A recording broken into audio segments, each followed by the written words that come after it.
Let's see if I can get this to work. No, that would be ridiculous. It's just a laptop. Oh my gosh, great. Okay. And let me just check the volume. All right, this is a lot of stuff. Okay, hopefully everybody can hear me online and you can all hear me here, so very good. All right, so yeah, we don't really have a story from a member about what work we're doing, from Francis, all the great work that everyone's doing, but we do have mine. They can? Great. Okay, perfect. All right, so we're going to be talking about some work that I've been doing for the past year. It was started in January. It is on tuberculosis, and it's really wowed me throughout this whole process about what kind of a public health intervention we are implementing here. What kind of change can this cause on a global scale? And it basically, I had to set myself a very high goal. I figured that if we're going to implement this, we might as well do it right. And so I wanted to touch a little bit on some past public health interventions that were tied to tuberculosis. Obviously, I got to talk a little bit about some of the epi and some of the micro. And then we're going to go into some rather cool interventions that took place pre-antibiotic and post-antibiotic. And then I also want to do a quick little touchdown at the 2007 Florida Microbiology Laboratory. I thought that'd be fun to see what kind of interventions we were doing back then. So part two, we'll be diving a little bit more deeper into what I like to call the modern intervention, the Deeplex assay that we implemented here or are implementing here at the state. So just a little bit of general microbiology, Mycobacterium tuberculosis. The prefix myco denotes the waxy-like mycolic acids that are present in the cell wall of this genera. And they don't, it's easy to read here, but it basically informs the whole process of how mycobacteria is different than basically every other bacteria that you work with in the lab. Seems like any single technique that you learn in micro or in BacT, you can't really apply it cleanly to Mycobacterium tuberculosis. And so that was one of the big foundational things that I felt like I needed to solve when it came to WGS and tuberculosis. So it's an acid-fast bacillus that's referring to the staining type. So it's not gram-negative, not gram-positive, but acid-fast. Here at the state, we use the Zeal-Nielsen stain and the rhodamine-oramine stain. The bottom one we use for more of a, like an overview, I guess. And then the Zeal-Nielsen to zoom in deeper and to actually get the counts. So here's just one slide on the epidemiology of TB. I really like this slide. I think it kind of shows that the public health interventions that occurred throughout the history of TB are really the reasons why TB has become kind of an afternote in modern society. And to us, we're all well-versed in the fact that, we have almost 20 employees, working on TB, and it is a public health concern. But in the public, it's really not that big of a deal compared to less than 100 years ago being the #1 cause of death in many states in America. So this graph right here is showing the mortality rate per 100,000 population, and it just shows the events throughout history and how they affected the decreasing mortality. The Koch and his postulates identified right there. The TB skin testing, tuberculin skin testing, what was that, 1890? World War I, you see the little bit of a bloop, and then once antibiotics hit, it kind of stumbled down to where we know of it as today, which would just be a little bit of a footnote here, but we know it's not. So just some early germ theory. I thought this was really fascinating. This guy, Theodore Albrecht Edwin, not him. Where is it? Oh yeah, Klebs, that guy. In 1867, I was reading a lot about how it was like the first documented spreading a purulent liquid like a drained abscess onto egg whites for it to grow, showing that the substance that he grew could then be put into a guinea pig and cause the same disease. And then in 1882, Robert Koch published his postulates. which dealt with cultivating, isolating, identifying, and propagating a germ in live animals. And then after he addended those postulates to do some more with it by getting the bug, and it gets a little more technical, but I didn't want to touch on that. But in 1882, the main thing is that the etiology of tuberculosis was presented to the German Physiological Society at Berlin. So 1882, we're less than 150 years past when the tuberculosis was first discovered, and it's been plaguing history since, I guess basically since we can remember. It was found off the coast of Israel on an island, I believe, back in way before, the Mesopotamia and all that. And then it was also found in Egypt on some of the mummies. So they have records of it going back to the earliest civilizations. So this is the kind of stuff that really got me excited, was these early interventions. The public health professionals educating school children in New York City is an example of some of the interventions that they were doing. I mean, there wasn't much that could be done at these times. But in 1884, Edward Trudeau opened the first sanatorium in Saranac Lake, New York. And in 1943, streptomycin was discovered at Rutgers. It's like all this stuff is going all up in the Northeast. And in 1954, the last patient left the sanatorium, the one in New York. And so it wasn't much. It was like that discovery was just waiting to cure the problem, or at least cure it as the horror that it was, at that time. So I like to visit Highlands, North Carolina. Does anybody else like to visit Highlands, North Carolina? No, does anybody know where it is? Yeah, you do? It's a really, really, really small town, and it's kind of yuppity nowadays. But the history of it always wowed me, or just piqued my curiosity. It was settled as a town for a sanatorium. It's in North Carolina. It's one of the higher points in the Appalachian Mountains. And it was operated from 1908 to 1918. It's interesting that now, there's no sanatorium, but there is a beautiful town.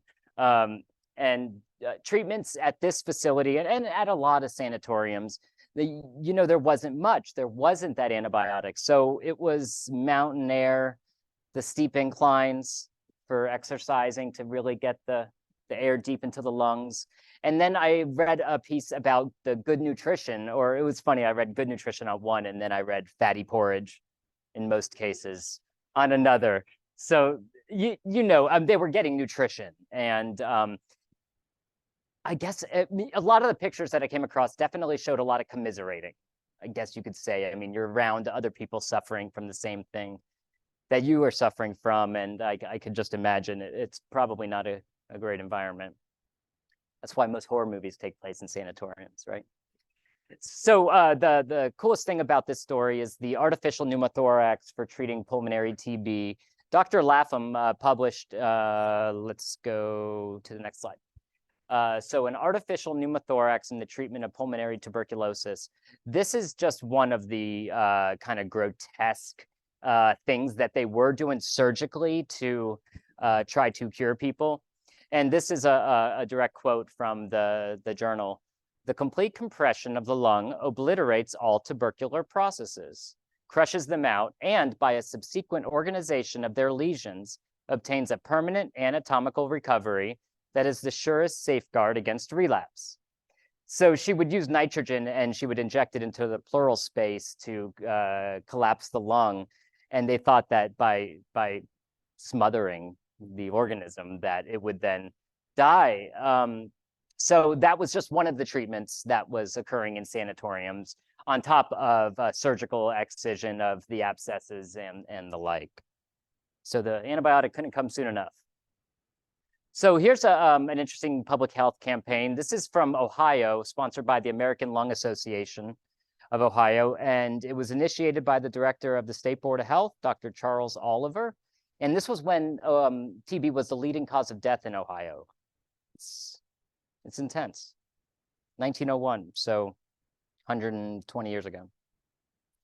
Another public health campaign, which don't know. Does it still go on? I think it does in like, what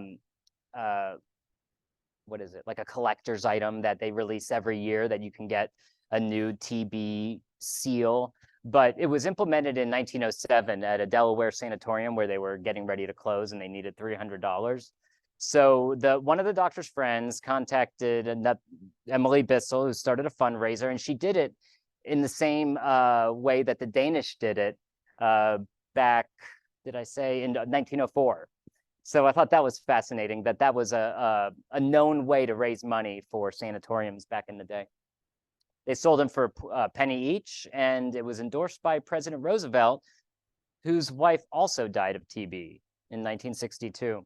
I find that to be one of the most interesting cases of a well-known person dying of TB. It's it's after streptomycin was introduced, and you couldn't think of a more wealthy, prominent person. But I do know that there was complications that then made it become undormant in her and then killed her. So here's some stuff that we were doing when I first started TB in 2007. And we were doing drug susceptibility testing, obviously. We were doing it in these little glass bottles. They were glass, and we had to carry them in these big trays. It was called the Bactec 460, and you would probably recognize that name. It's from BD, and they've been around forever. And these bottles are interesting because they have carbon-14 in them. And does anybody know? I mean, you remember that from school, the dating and the radioactive symbol. So it's like when you want to ship one of these out, you have to account for TB and radioactive. It's like, oh my gosh. So that was something that was getting ready to leave the lab, I believe, right when I left it, around 2012. And then also, I really think this is a cool technique still to this day. Obviously, the instrumentation is not easy to maintain, but it's HPLC, high performance liquid chromatography. You guys don't hear about that much in micro, do you? You do? For this, yes. I was like looking at it, I'm like, what are we doing in here? And they, I soon learned about how you can use the mycolic acid distribution in the cell wall to then speciate mycobacteria. It worked. And we don't do it anymore, but. So this is let's see if it'll play. Oh yeah. This is a very quick video. I found it on my phone from 2007.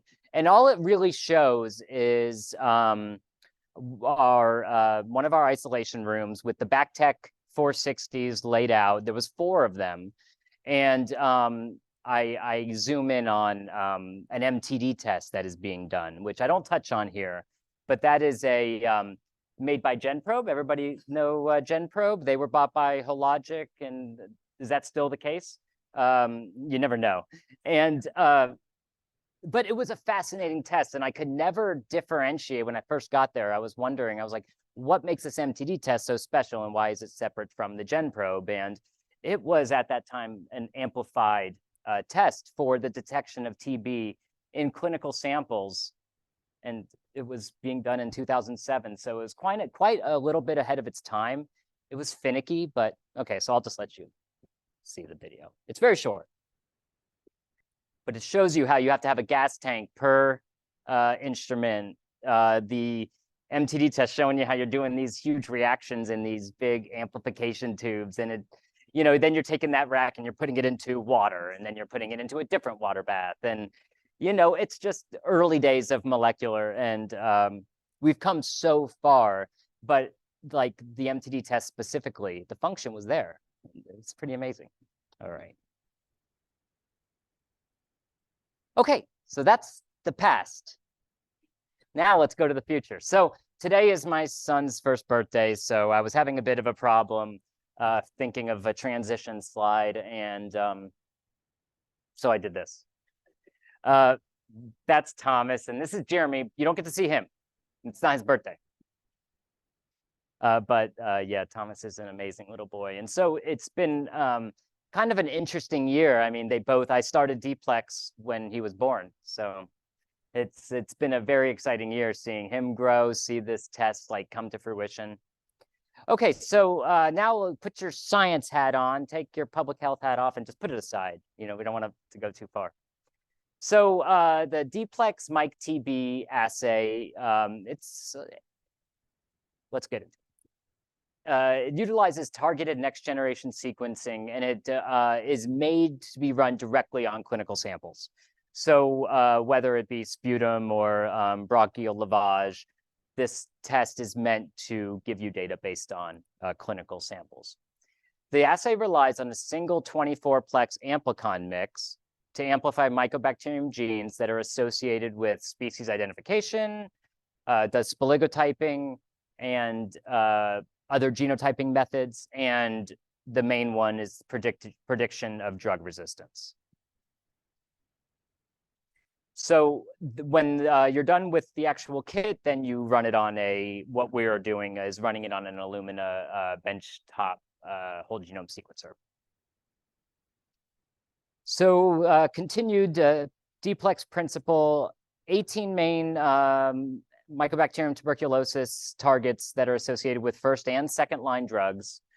And a big deal is that it can detect mutant or hetero-resistant subpopulations. I'm going to touch on that a little bit later, so you don't really need to understand it. But it is a subpopulation of TB within a greater population of TB, and they can detect it as low as 3%. They claim this to be more sensitive than smear. Obviously, every single clinical piece of material is going to be different. The matrix is different. So sometimes it does work better than smear. I mean, the idea of that just early on, it kind of will blow your mind. You know, this could be a couple days after getting a sputum from a patient. And it also does genotyping, like I talked about with, and it uses spaligotype target or single nucleotide polymorphisms. So I talked about a little bit about first and second line drugs. Here is a list of all of the drugs that it does test for, and it will then compare the mutations that it finds against the World Health Organization mutation database, which I touch on as well coming up. So, you know, you have your first line drugs, rifampin, isoniazid, and then PZA, ethambutol, streptomycin. I don't know if you guys can read it back there. But it also has bedaquiline, linazolid, ethionamide. The one that it does not have is protominate. And it's also missing I don't remember. Don't worry about it. So targeted next generation sequencing is like its own little sub area of whole genome sequencing. And I think this quote kind of sums it up really, really good. Targeted next generation sequencing focuses on specific regions of interest in the genome. So not the whole genome, but little tiny segments. With targeted NGS, researchers can target specific genes, coding regions, or even chromosomal segments at deeper coverage than alternative sequencing methods, obtaining fast, accurate, and precise genomic insights. So from our boys over at IDT, you know, they always do us good. Now, the Deeplex assay actually utilizes targeted next generation sequencing on clinical samples to act kind of as an enrichment. So after extraction on some of these clinical samples, you'll get no DNA read on a fluorometer. But after you're done running the Deeplex assay, if there was a few, you know, pieces there, you're just doing PCR. So you can then raise that signal and then proceed into sequencing. So you'll find that enrichment is going to be a big part, I think, of whole genome sequencing going forward, because it's going to make those types of there's hybridizing ways of enriching. There's all these different ways, but targeted next generation sequencing has proven to be an amazing way to raise that signal in a clinical sample. You know, we have samples that are working that are smear negative and that are real-time PCR positive at a CT value of 35. So it shows you that this can be highly sensitive. So a concept that I think is really intricate to whole genome sequencing or next generation sequencing, you know, those are sometimes interchangeable. Actually, it's funny. When I was in PulseNet, they were interchangeable. Now I can't interchange them. So it'll just confuse y'all. So when you do next generation sequencing, you can kind of dial in the way you want your data to go.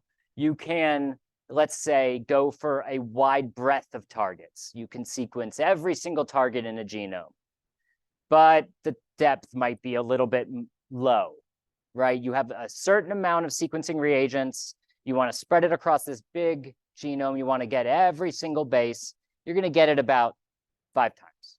Let's just say generally. Now you can also sequence for depth.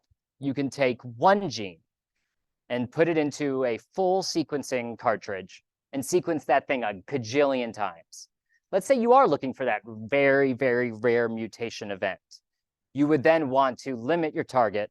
Did I change it? No, I didn't. I pushed a button. You will then want to limit your target and, like I said, take up a whole cartridge and just get 1 million reads or 2 million reads or 5 million reads, whatever. And then also in scale, you have, what was this one? What was this one? Oh, right, adding more samples. So you can then say, I'm going to target this one gene, but I'm going to do it on 50 samples. And so you'll be able to get those 50 samples at a lower coverage. So that's kind of what we're doing on this is we're only doing a specific amount of genes.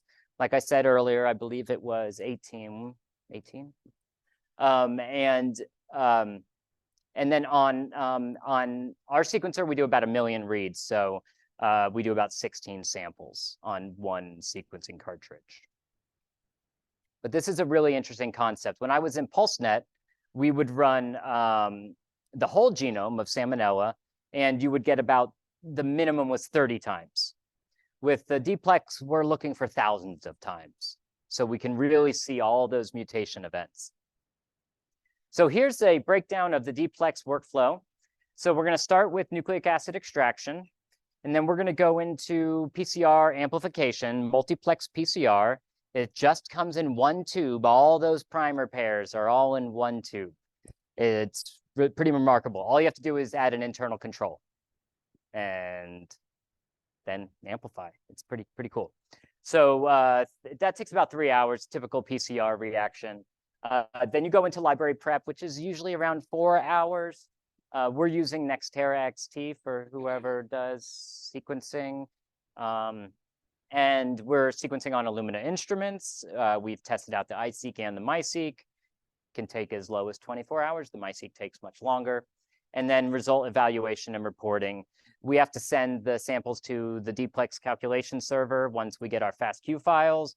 And then they come down in around 2 hours is around the time that it takes. There's no metadata that is going into this server. It is just the name of the file.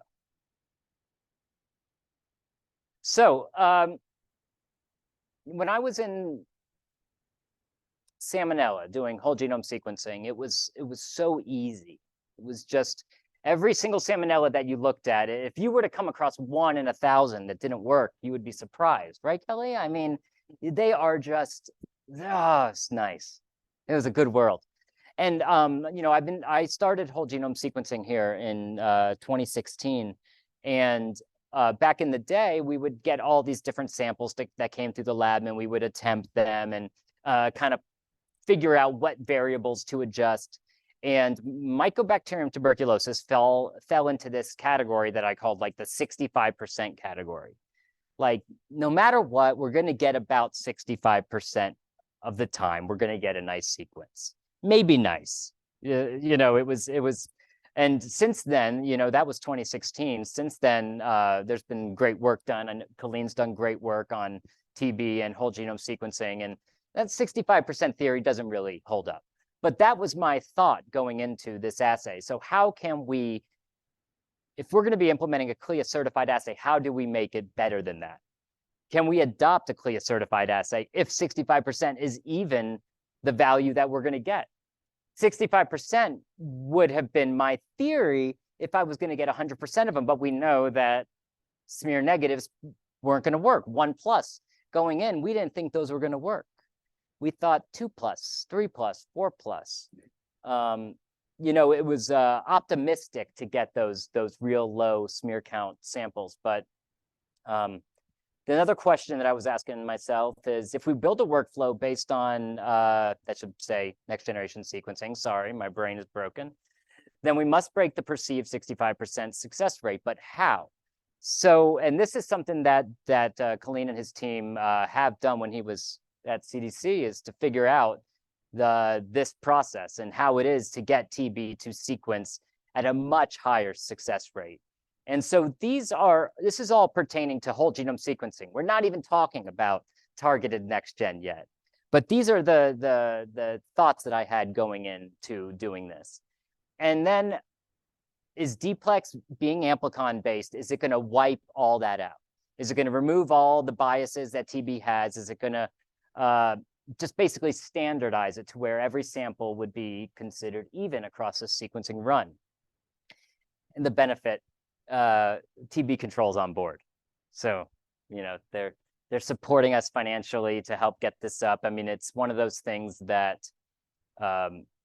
working with TB Control in tandem, implementing a test like this, it seems almost critical. So I don't know how another jurisdiction or another state would be able to do something like this, because the information on the back end, you'll see how much data comes out of this, but to have a clinician that is 100% on board to help with translating that data, getting that data to then affect a patient's treatment or to swap them on medications, that has really shown to be, I think, what's going to make this implementation really special.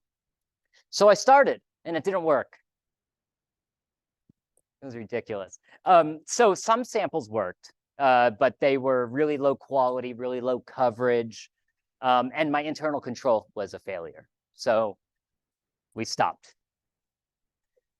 And after going through some trials and tribulations, I figured out that I was working on a thermal cycler that had a low ramping rate. Have you guys ever thought about that when you were doing PCR?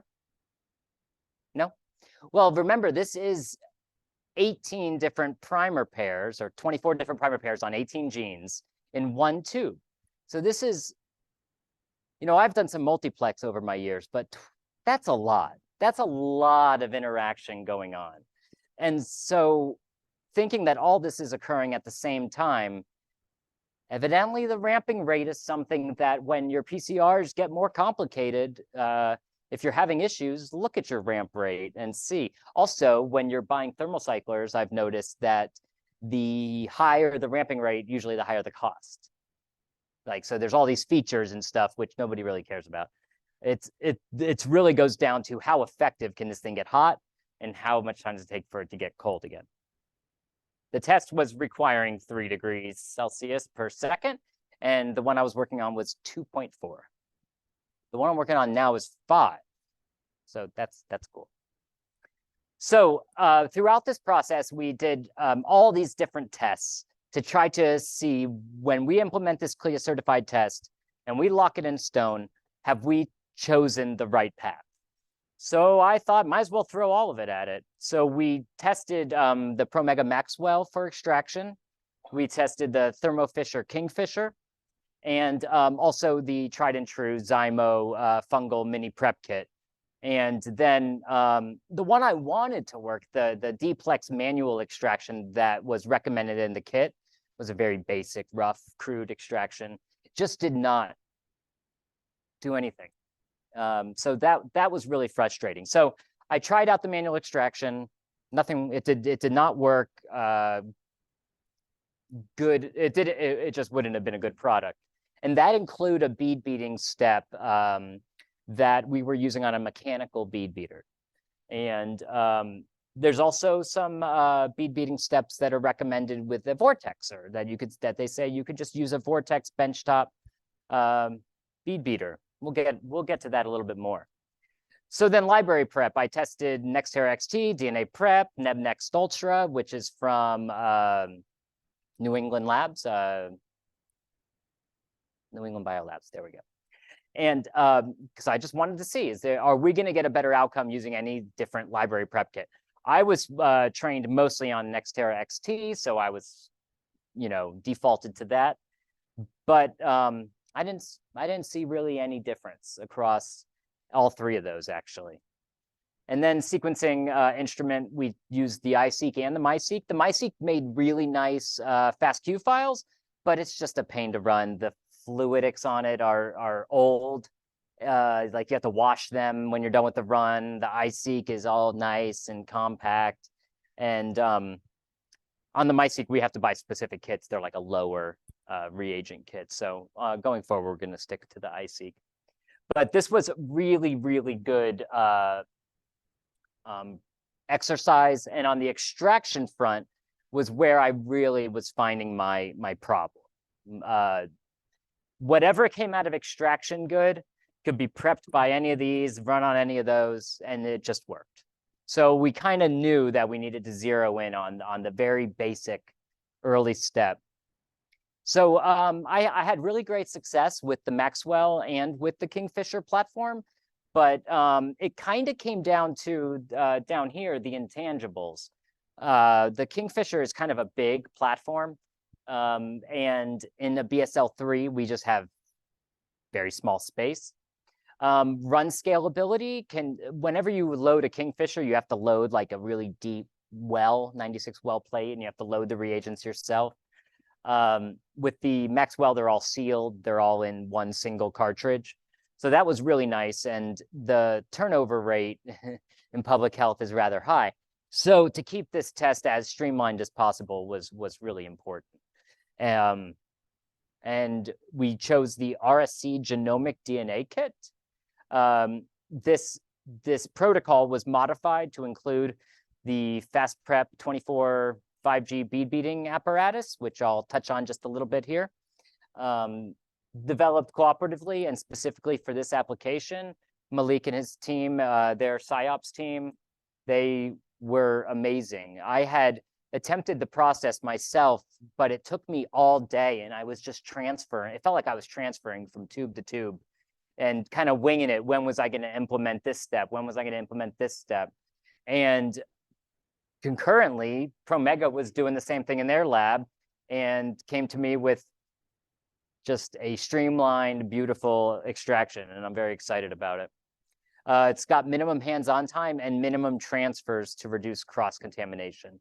That was really just the worst part about doing the extractions. Anytime you're transferring complete volume, it's the contamination rate is very high. And when I was doing Deeplex early on, when I was doing manual extractions, there was times of contamination events. So to be able to get that off of, as much out of your hands and in the robot, kind of the better, especially for the high turnover. So this is the FastPrep instrument. Looks like a big blue egg. It's really weird. It's big. It's like that tall. And all it does is shake tubes. But it does it in a way that is almost acoustic in nature. I like to call the other bead beaters mechanical and this thing acoustic. I don't think their marketing team would buy that. But it shakes it at such a fast vibrate. It's a vibration. And it also manages to keep the samples cooler, which I don't know if anybody has ever bead beaded. It creates an immense amount of heat. And once this was implemented into the Maxwell protocol, we've just had so much success. So I can't be more excited about either or. And like I said, Vortex and other mechanical bead beaters just were not cutting it. So the Maxwell has this like really cool cartridge that has all these different wells. And when you're loading it, you do load RNA-A, right to, not RNA-A's, RNA-A to well 3. And then your sample to well 1 and a plunger to well 8, and you go.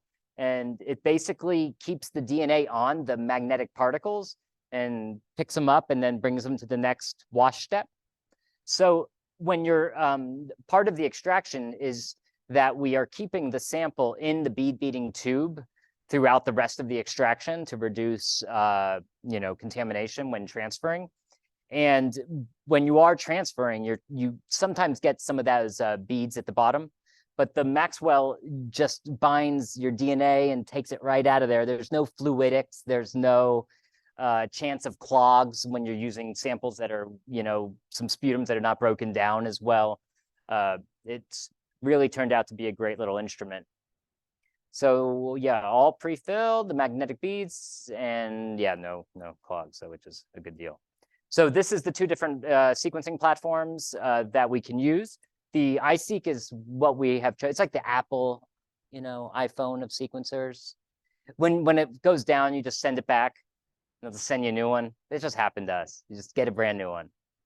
There's no fluidics in that thing. It's all in the cartridge. It's kind of like, I suspect, because the cartridge is not clear, but I suspect kind of like a Gene Expert, how it rotates and goes to the different well. There is like a little knob on top. And you just insert the flow cell into the cartridge and go. So you can run it on the much higher instruments like a NextSeq, which we do have. But as you can see, the number of samples that we would have to run to saturate the sequencing reagents on that. If you can't see it, it's 372 on a NextSeq mid-output cartridge. So just to show you that NGS trade-off, on our NextSeq mid-output cartridge, we run around 100 bacterial genomes. You could run 372 targeted bacterial genomes. So the next slide is going to be a Deeplex report. So I thought I would show you how to read one. It is a quite detailed report, but you're going to see this big circle and it has these little segments, and each segment is its own antibiotic. It's color coded to show you if it's susceptible or if it's resistant. If it is resistant, it's going to show you on a variable scale based on the subpopulation. So if there's one population resistant, it's going to be bright red. And same thing with the subpopulations in the light blue to dark blue. And then also the color of this little band is if the reference sequence was sequenced within, like the internal control. And then what else? Limit of detection, which is this gray space right here. If that gray space is not full, then it'll show you actually like a diagram of like a little mountain showing how it did more here, not here, just like a rough representation. And so this is SM for streptomycin. So that would be the name of the drug. This is pointing to a mutation right here. Probably can't see it very well. And yeah, so let's go dive into a report. So this is a detailed Deeplex report. This is running every single mutation that is picked up in those targeted regions, and then classifying it based on the World Health Organization's classification scheme. I don't want to get in your way, but up top here, you see you have the circle, and the circle represents each antibiotic. So as you can see for this sample, we have a resistant single population of TB that's resistant to INH. That mutation was found on the CAT-G gene.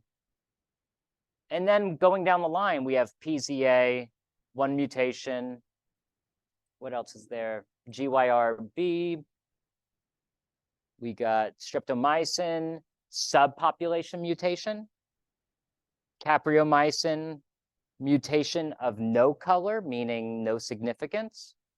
And then bedaquiline clofazimine mutation, and colored yellow because they're basically saying we don't know. There's a mutation, but it's so new, we don't know. So this is what the clinician would technically have to be able to interpret, which is kind of insane. There's so much data here, and so much data that is not actionable, and so much data that is actionable. There's real mutations here that pose resistance, known resistance that can be acted on, but there's all this other data that we're just waiting for more information about these mutations to be able to say anything about them. So up here, we see that we have the quality. I don't know if any of you guys can see it, but it's 3 pluses. The quality is rated from no data to a minus, which is what I was getting initially, to a plus, 1 plus, 2 plus, 3 plus. A plus and a 1 plus are the same thing. Sorry. And then down here, you have your controls. You have positive control, negative control, and internal control. And then you have your composite reference coverage. So how much it actually covered the reference that was included. And then the coverage of the average of your genome or your targets of your genome. This one was sequenced 4,084 times. So when you see that CAT-G, everyone knows about INH, the 100% variant of this mutation, that means that it found that mutation out all 4,084 times. There's no ifs, ands, or buts. That's just the way it is. You know, Malik, it takes me some time to learn how so let's go over here. You could see that percent variant down here. We got 5%, 43%, 9%, 16%, 6%. So it's picking up all these little subpopulations within that same colony, I guess you could say, same isogenic bacteria. Oh, let's go back. So down here, this is uncharacterized, which we talked about. The streptomycin is uncharacterized here. And down here is your spoligotype octal code. And there's a binary code. I don't know how to read that. And then you have your SNP-based phylogenetic lineage, which this one says other than 4.9. And then mixed infection. So this is the full Deeplex report. So heteroresistance, it's a really basic concept with a really complex word. It's a phenomenon where subpopulations of seemingly isogenic bacteria exhibit a range of susceptibilities to a particular antibiotic. So it truly is the single pick that, when sequenced, shows that there's some in there that are just different. And under selective pressure from, let's say, an antibiotic that is not aware, like if streptomycin was introduced here, then you're basically feeding that resistant bacteria in that host. So being able to understand what are the minor populations is very important, because once you kill the major population, the minor population will become the major population. That makes sense? I just rattled off, but you know what I mean. So this diagram shows it, pretty good. The cumulative antibiotic exposure over time would then lead to just the resistant strain surviving. So here is a really interesting report that shows a specific mutation on linazolid. It's an uncharacterized mutation, so it's nothing really to see here, but it is showing that there are 2 different distinct strains of TB, 2 different, this is, and what does it say? Percent identity, 99%, and then it's got 87%. So when you have some sort of competing NTM or another competing TB, these will all show up here.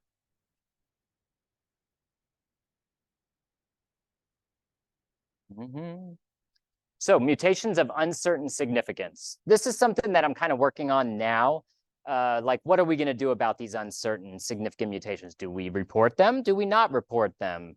Do we keep them to ourselves and keep bringing in data, keep seeing what the World Health Organization is updating and keep track? Do we expect Genoscreen and Deeplex to be updating their WHO comparison catalog on a regular basis? these are all things that I feel like we need to take a little bit more control of because we are going to be implementing this as a CLIA certified assay.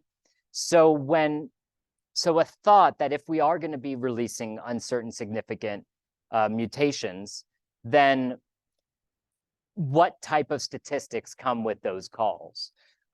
This right here is a snippet of the World Health Organization Excel database. It's ginormous. It's huge. I chose rifampin, RPOB, rifampin mutations. This is just a bunch of mutations. I just took a little snapshot here, but it shows you right here where they got their data.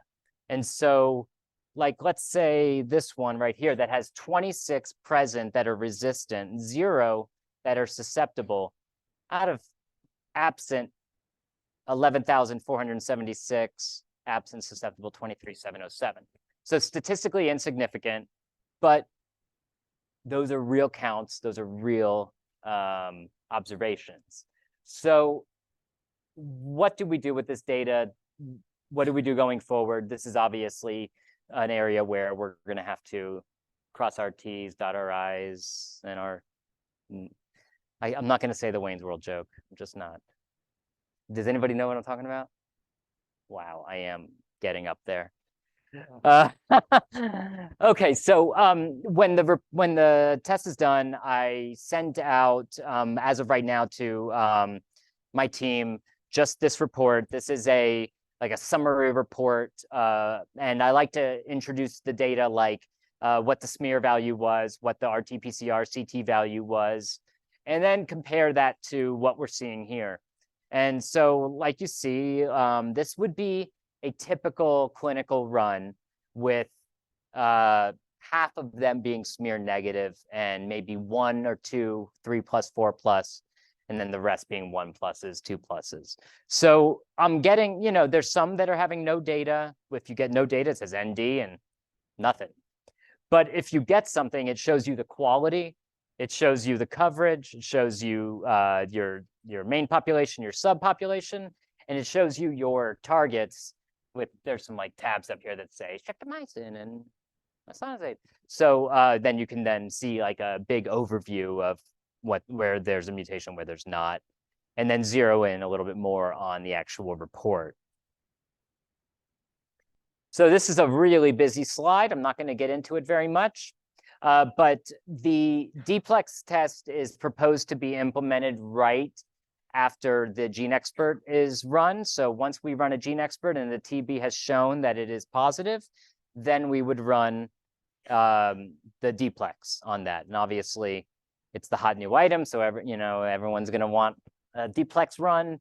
But I think that as time goes on, we might find that maybe we're duplicating efforts, and that maybe the GeneXpert can be relegated to a stat test, which would be fantastic because the Deeplex is very expensive. I don't really touch on that, but it's around $200 a sample when you're running on the iSeq instrument. And I believe the GeneXpert is around $50 a sample. So that would go a great part right now in helping us bridge that cost. And initially, this is when I was hired back, 2022 for this job. They recently had sunset the Hind test, and so maybe this might end up replacing the functionality of both of those. I mean, that would be really fascinating. Maybe kind of paying for itself. So tentative implementation plan, this is going to be LIMS integrated. It's going to be CLIA certified. We're going to do a broad sample source validation. As of right now, any source that comes across, I'm doing it and seeing what happens. Probably be doing that for a lot longer because just still observing what we can do and what we can't. And most likely we're going to need a full-time or 2 person to run this, especially if we end up running all our RT-PCR positives. Right now, I'm running cultures separate from clinical samples. I didn't touch on that, but being able to harmonize those would be a big step in going forward into making this to where one person could do it. So some future thoughts. I love, whenever I think of like having too much power, I always think of Spider-Man, and Uncle Ben just, saying with great power comes great responsibility. And I feel very strong about that right now with the Deeplex information. Not just a lot of power in what you are holding and how much, you know a lot about that bug. But now that, I mean, now that this technology is out there, is it okay for the types of situations we have globally to be going on? That type of stuff in third world countries. What can we do to help those situations? And hopefully, proof of concept in Florida, where we have the means, we have the money, we have the support from our federal government. Maybe we could be that proof of concept, and maybe we can then spread this type of technology, to where countries are not as fortunate. Database with clinical feedback is a mutation causing resistance. If you do have that clinician that is on the receiving end of these reports and does understand what it is they're observing, like we do with our TB control, talking on a public health level, is there a way for us to increase that communication 2 ways to be able to understand if a specific mutation that is uncertainly significant right now, if he's observing something that is different? What are we seeing on the patient? What are we seeing in the lab, and can we harmonize those? I already touched on global health, that it's what we could do, right? Clinicians and laboratorians harmonized with Florida TB control. I already touched on that. That's been real. I think that's really going to be the silver bullet when it comes to this test, and Florida as a model for the 50 states going forward. Yeah, I think we'll be a leader because of that, because of the TB control piece. This is it would take years to be able to get the public health infrastructure behind you on something like this if you didn't have it from the top. So in summary, what we talked about some past public health interventions. We discussed a modern clinical solution for TB, talked about how bead beating was the crux to my problems, but not just any bead beating, right? Fast prep bead beating. And how the Promega Maxwell extraction really helped solve our problems, and the GenoScreen Deeplex assay. And hopefully going live in 2024. We are wrapped up. We have a few more pieces that we need to do, and then we're going to have to solve the reporting game. So yeah, 2024. So I just want to say some special thanks. This doesn't happen in a vacuum. The whole TB lab, they do amazing work, isolating, testing, just the processing team is incredible. They do that every single day. I was one of them, so I know. It's rough work. And the molecular laboratory, they've been dealing with me, running around. It's like I own the place. It's horrible.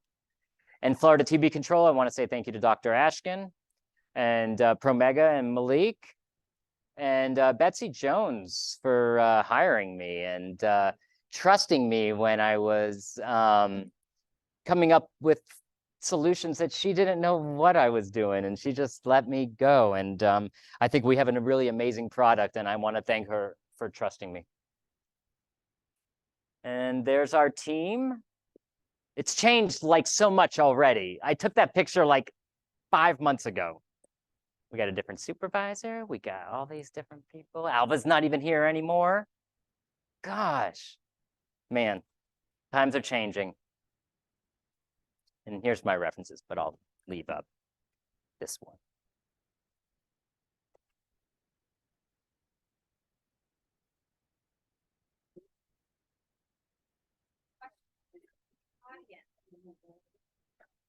Questions from the audience.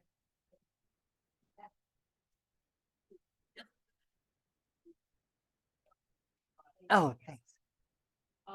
So if you go with not doing TB PCR, Yeah. does that mean that this can also identify tuberculosis? Good question.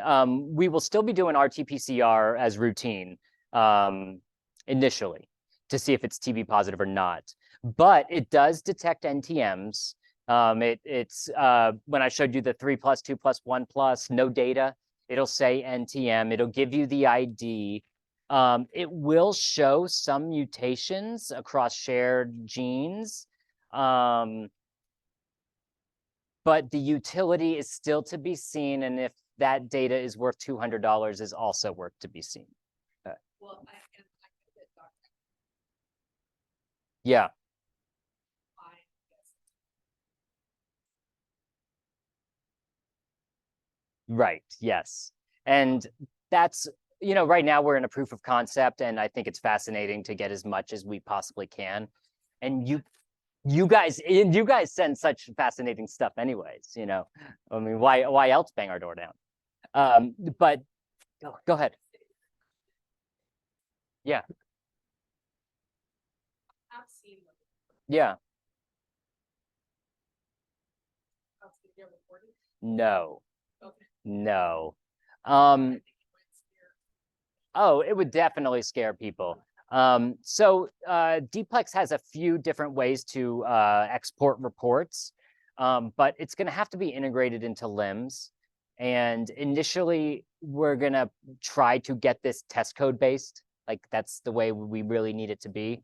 So that way we can input a fixed value, but we're not a drop down per se, but So it collected like, it yes. will not be. Right.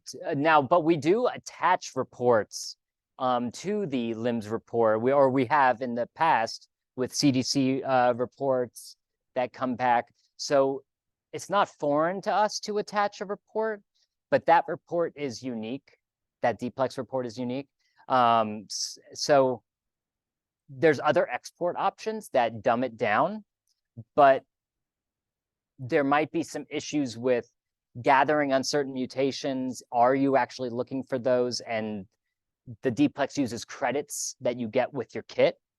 So you get 50 tests, you get 50 credits to run on their server. And you pick, do you want to run every mutation or just known mutations? And so it always bothers me to run the known mutations only because I only have one shot and I get both, but the report shows both when really I don't know if we should be given that much information.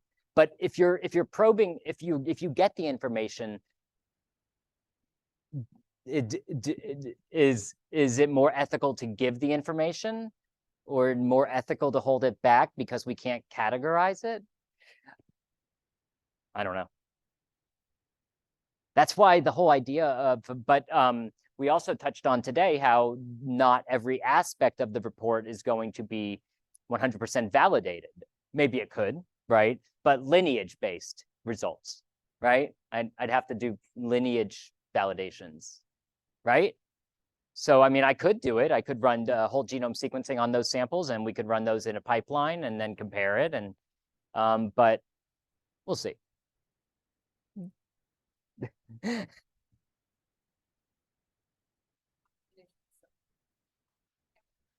I could dumb it down a little bit more. Of course. What are you going to give the physician? Like, what will the physician actually see?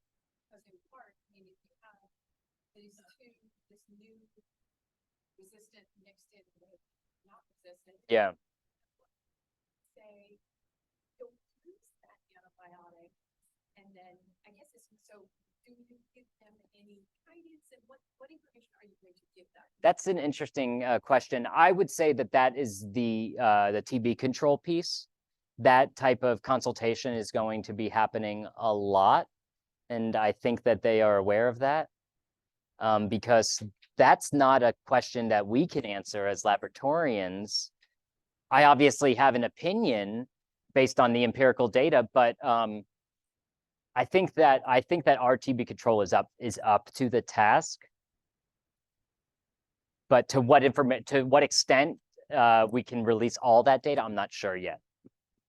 Like how comfortable they are with having to deal with explaining all of that. That we're still, you know, like I said, with great power comes great responsibility. Yeah. Yes, ma'am. Have you said there Yeah.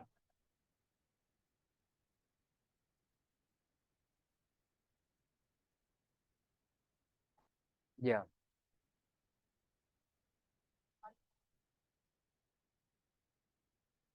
Yeah.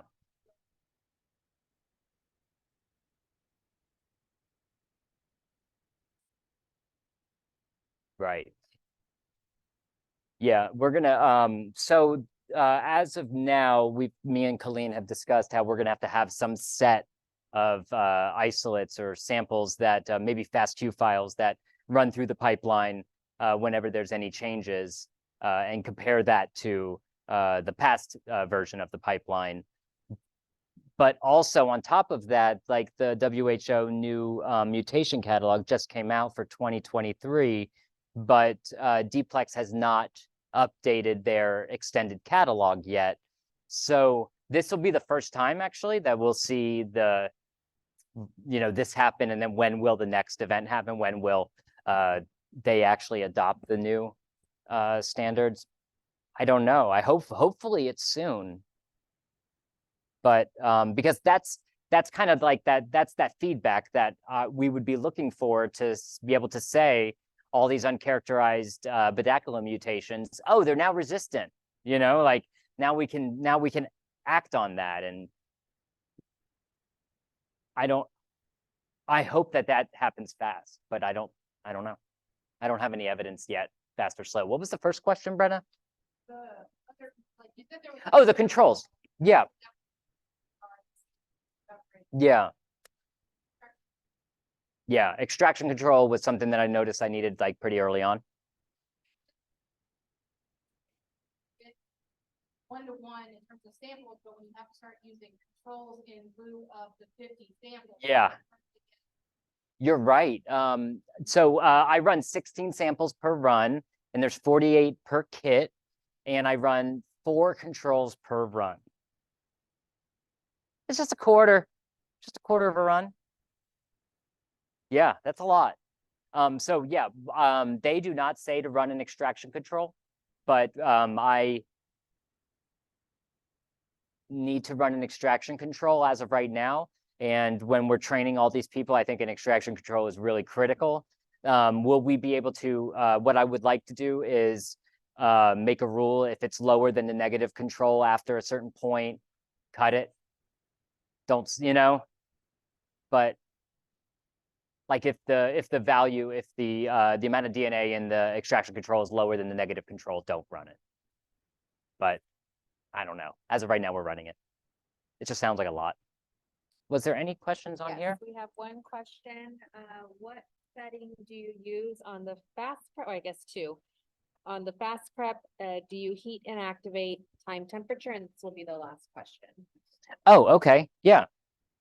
The fast prep, I use the stock Mycobacterium tuberculosis fast prep protocol, which is fantastic. It does, what was it? Is it like 45 seconds of bead beating, 5 minutes of rest, and 45 seconds of bead beating again?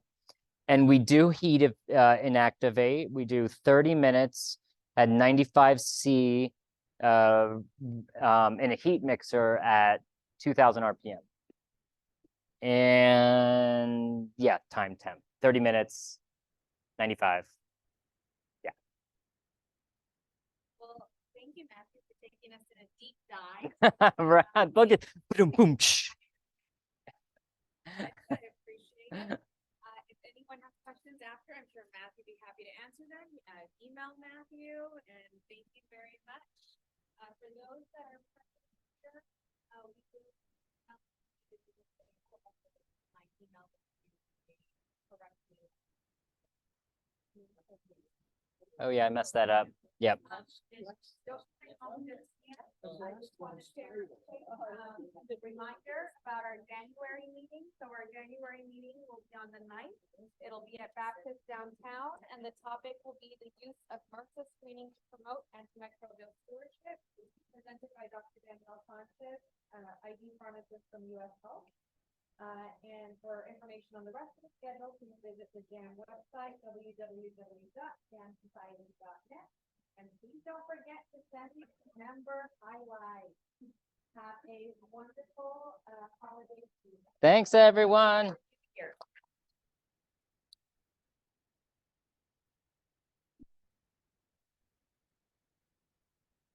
All right.